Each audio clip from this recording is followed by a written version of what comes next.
Hi, I'm Joe Bazzi with the Ohio Liberty Council, and I am here with Maurice Thompson, the Executive Director of the 1851 Center for Constitutional Law.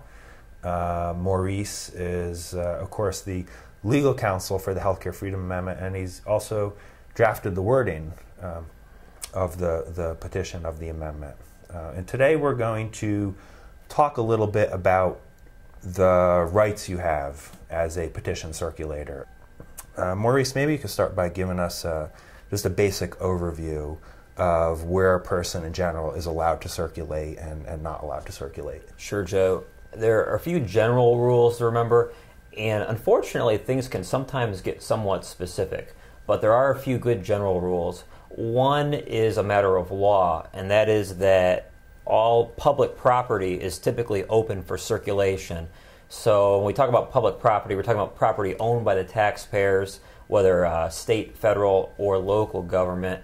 We're talking about parks, we're talking about sidewalks, places like that. Now there are some exceptions when you get into those rules. There are some exceptions and special circumstances for fairgrounds, some special circumstances for post offices and other types of government proprietary functions where they're kind of running a business but as the government. So we have a little bit of different rules there, but generally speaking, if it's public property, you have the right to be there in some capacity or another. And the second general rule is more of a practice guide rather than a legal rule, and that is that whenever you're asked to leave a premises, you should always make sure that it's not just from some low-level bureaucrat asking you to leave, but that it's actually a police officer asking you to leave who has the authority of law to ask you to leave. And at that point, you should get the reason why you're being asked to leave as specific as possible, and also get the name and badge number of that officer whenever possible. Of course, I'm not asking anyone to be confrontational.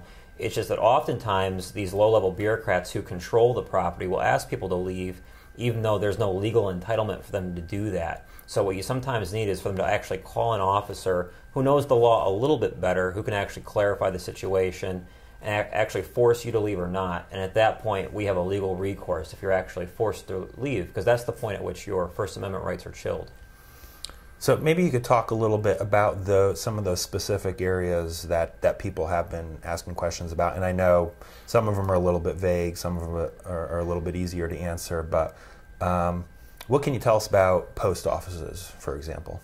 Sure, we've gotten questions about post offices. Generally speaking, first of all, I should say, generally speaking, you're not permitted to gather signatures within any government building. So when we're talking about a library or a post office or that long line at the DMV, you are permitted to gather signatures on the property, but not inside of any of those buildings. So if you're outside on the sidewalk, the rule is generally this. This is true for post offices, also true for libraries. You do have a right to be on sidewalks around post offices, but not on the sidewalk that is for post office employee and customer use only. So if there's a parking lot and a sidewalk leading from the parking lot to the doorway, generally you don't have a right to gather signatures there. However, you do have a right to gather signatures if it's a sidewalk that's used for other purposes, if it's a general use sidewalk. So if the post office on your main street in your small town happens to be on the street and a general sidewalk goes by it, then you're free to circulate there. The key is that you can't block the customers or the postal employees from getting in and out.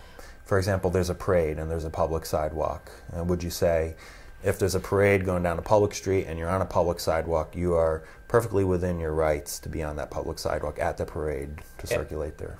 Absolutely. It's important for people to remember that the sidewalk is the quintessential example of traditional public property. You're almost always going to have the right to gather signatures on the sidewalk, subject to a few very specific exceptions.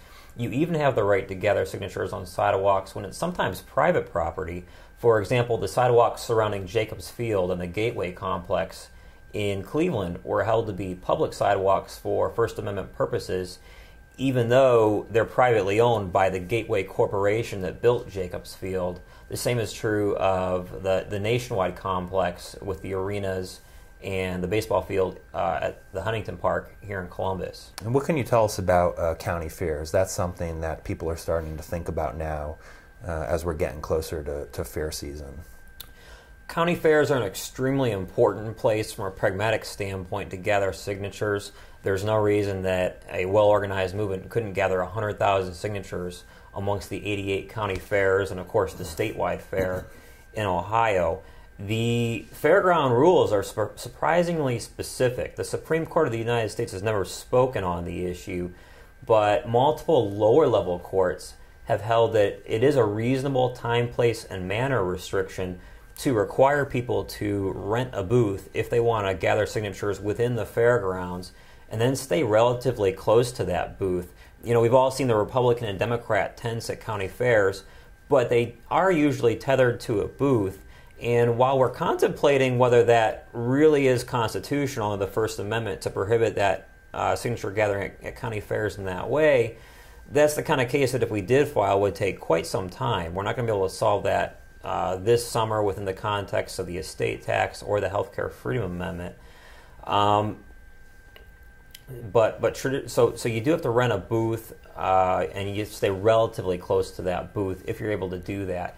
There's a second issue that's come up with the county fairs, and that relates to the right of circulators to gather signatures around the fairgrounds, around the entrances.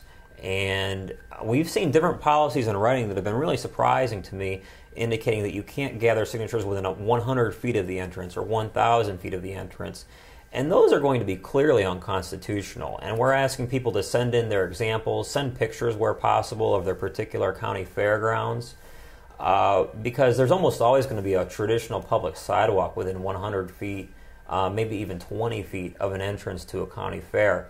And in those cases, those are always traditional public forum, and those people will have a right to be there. And so, you know, within the fairgrounds, we don't have as good of an argument right now. But outside of the fairgrounds, you have the same rights that you'd have on any other traditional public property. Sure. Okay. You touched on it a little bit, but if you're circulating and you believe you're in an area where it's within your rights to be circulating a petition, what is the appropriate action for a person to take when they are approached and said, hey, you need to leave this area, you can't circulate around here?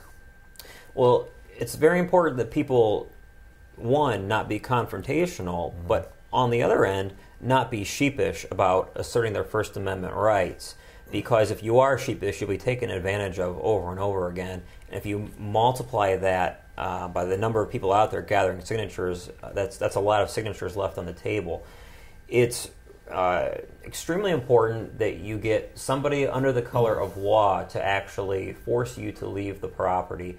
And when I say force, I don't mean physical force or tasering or anything else. What I mean is that you actually need somebody to order you to leave the property, and at that point you need to get the name and other information for that person, and also try to get a beat on the exact reason they're asking you to leave. Oftentimes you'll be asked to leave because a solicitor's license is required, but gathering signatures is not solicitation. If there's a major event where you think you're going to get a lot of signatures, please try to contact the organizers of the event ahead of time to see what can be done to make arrangements. And if it's on public property and they tell you can't be there, you need to get an exact reason why.